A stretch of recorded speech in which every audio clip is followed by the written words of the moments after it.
You'd be surprised what guns work with what perks and what attachments are better than others on certain guns. Today I'm going to cover 10 underrated Season 1 loadouts that are actually good in Warzone. Welcome back to Game Shame. Let's get into the video. Number 10, Finnick and Stoner. The Finnick received a damage range buff the day before the Cold War integration, and it is one of the fastest TTK guns up close. With its high fire rate and improved damage values, it will be as good as the MP5 or MAC-10 in many scenarios.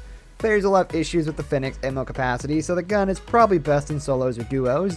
The Finnick is a great weapon for players that enjoy close quarters combat. The Stoner has great damage values and controllable recoil. Unfortunately, many of the attachments on the gun do not work as intended.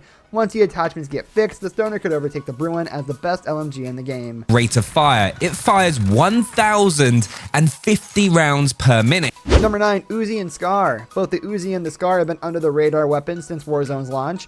With the right attachments, the guns are very competitive in Warzone. The base Uzi is not very powerful, but if players equip the Uzi with the FSS Carbine Pro Barrel and .41 AE 32 round mags, it is one of the best SMGs in the game. The Uzi will only have a 32 round magazine, so it suffers the same downside as the Finnick. In solos and duos, the Uzi is a great underrated weapon. The Scar received a small buff several months ago, and the weapon will down enemies quickly if players hit their shots. Because of its moderate recoil, players may have trouble keeping their sight on target. For players with excellent aim, the Scar is a great weapon to try out. The grip perk that's already applied to this blueprint, you won't need either of those. Then, take the VLK op. Number 8, M13 and MP7. The M13 has been a versatile and easy to use weapon since the game's launch. Many players do not use it because it requires a lot of shots to kill, but the gun has an incredibly fast fire rate. It will compete with the best assault rifles in the game if players hit their shots. The MP7 has always been a great secondary weapon in Warzone, and new leaks have revealed that it actually has better range values than in multiplayer.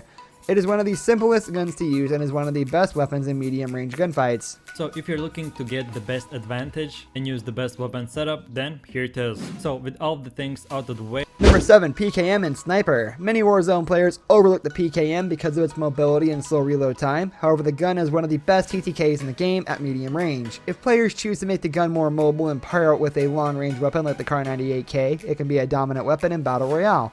Warzone players should use the Snatch Grip, Tack Laser, and Stipple Grip Tape to improve mobility and ADS speed. Oh my god, there's somebody right outside the door. Number 6, Bruin and Diamatti. The Diamatti is powerful enough to use as a single pistol to be used as a close range secondary. It will compete with many of the SMGs in the game, but at close range, and it is a great way for players to get ghosts with their first loadout. The Bruin nerf impacted the gun's accuracy, especially with the 60 round magazine. Players should swap the 60 round mags for the Tack Laser and equip either a long range sight or rubberized grip tape to improve recoil control.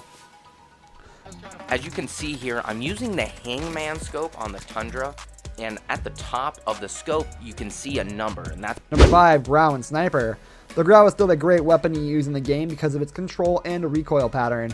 The Grau's theoretical time to kill is quite low, but in reality, the Grau stacks up well against other weapons because it is so easy to control. With great iron sights in the Grau, players can use rubberized grip tape to improve recoil control even more.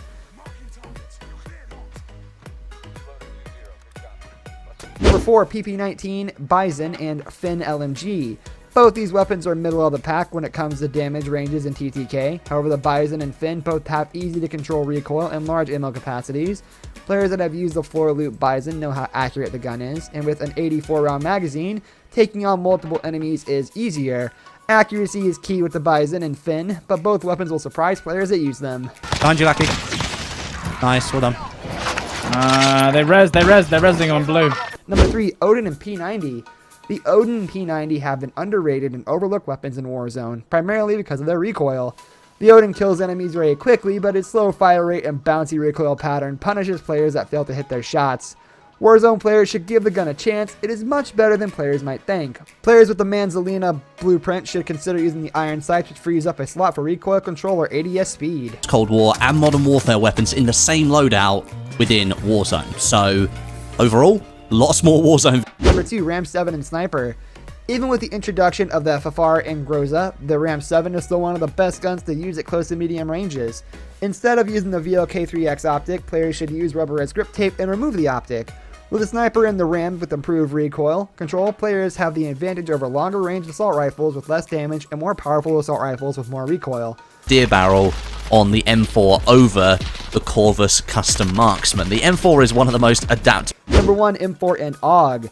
The M4 has slowly drifted down the list of the most popular guns in Warzone. At the game's launch, the M4 was considered the best in the game. Players realized that recoil control was as important as damage and fire rate, and many players moved on to the M13 and Grau and Kilo and Bruin. It is still a great assault rifle to use in the game, but players should use rubberized grip tape to improve recoil control and consider taking out the optic to free up another attachment slot. The AUG is another weapon that was used in the first few seasons of the game and dropped off thereafter. With a small magazine, the AUG is best used in solos and duos. Despite what many people think, the AUG is viable with the right attachments. Button goal on today's video is 3,000 likes, so hopefully you guys can crush that number as you have done on this entire series. If you're brand new, want to find your way back for more. This brings us to the end of our video. I hope you enjoyed it. Hit like if you did, and don't forget to subscribe to our channel so you don't miss out on any of our videos in the future. Also watch the 2 videos that are on your screen because I'm sure you'll love them. With that, I'll see you in the next video. Goodbye.